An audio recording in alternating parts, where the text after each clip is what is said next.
আজি আমলোক এই ভিডিঅ'টোত আলোচনা কৰিম এইচএছ পৰীক্ষাৰ রেজাল্ট কেনেকৈ দেখিব লাগিব বা কোন এপত দেখিব লাগিব। অহাকালি আমলোক এটা ভিডিঅ' পাব্লিছ কৰিছিলোঁ। সেই ভিডিঅ'টোত মই তোমালোকক কৈছোঁ যে এপ এটা ডাউনলোড কৰি ৰাখিবা।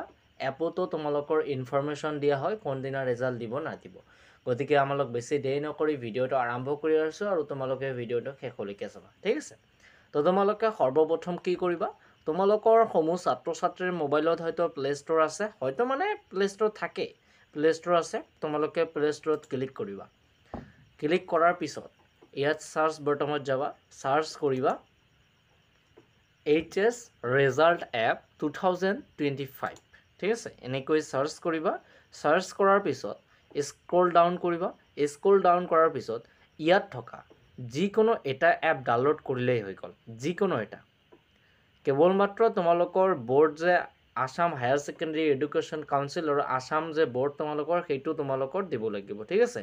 ইয়াত মই ইনষ্টল কৰা আছে এই এপটো। তোমালোকে ইয়াত ক্লিক কৰিবা, তোমালোকৰ ডাউনলোড আহিব, তোমালোকে ডাউনলোড কৰি ল'বা, ঠিক আছে। তো মোৰ ডাউনলোড কৰাই আছে, সেইকাৰণে অপেন বুলি আহিছে। তো অপেন কৰিবা। অপেন কৰাৰ পিছত অলপমান লোডিং ল'ব। তাৰপিছত তোমালোকৰ ইয়াত লগ ইন উইথ গুগল বুলি আছে, এইটো স্কিপ কৰি দিলে হৈ গ'ল, যিহেতু স্কিপ বাটন আছে। তাৰপিছত এইটো কাৰ্ট কৰি দিবা। ইয়াত ক্লাছ 10ৰো দেখা যায়। ক্লাছ 10তো এতিয়া নাই আৰু, ক্লাছ 10ৰ অলৰেডি পাৰ হৈ গৈছে ৰেজাল্টটো। গতিকে ইয়াত দেখা কি আছে, ক্লাছ 12ৰ ৰেজাল্ট 2025 অল বোৰ্ডছ। যি বোৰ্ডৰ নহওক কিয় ইয়াৰ পৰাই দেখা যাব, এই এপটোৰ পৰা। এইকাৰণে মই তোমালোকক এই এপৰ কথাটোৱে ছাজেষ্ট কৰি আছোঁ। ইয়াত দেখা আসাম বোৰ্ডত যাব, CBSEৰ যাব, বিহাৰ যাব, অন্ধ্ৰপ্ৰদেশ যাব, অৰুণাচল প্ৰদেশ, অন্ধ্ৰপ্ৰদেশ, ঠিক আছে। তোমালোকৰ বোৰ্ড যিহেতু Assam board of secondary education, ইয়াতে আমলোক ক্লিক কৰিম। ইয়াতে ক্লিক কৰাৰ পিছত তোমালোকৰ দেখা চেক রেজাল্ট নাও। ইয়াত কি কৈছে, দিছ link will be active when result declare। যেতিয়া রেজাল্ট দিব তেতিয়াহে এই লিংকটো তোমালোকৰ চলাচল কৰিব। ইয়াত এটা তোমালোকৰ ইণ্টাৰেষ্টিং কথা আছে, 2024 চনত দেখা তোমালোকৰ ৰেজাল্টটো কেতিয়া দিছে, 9 মে'ত দিছে,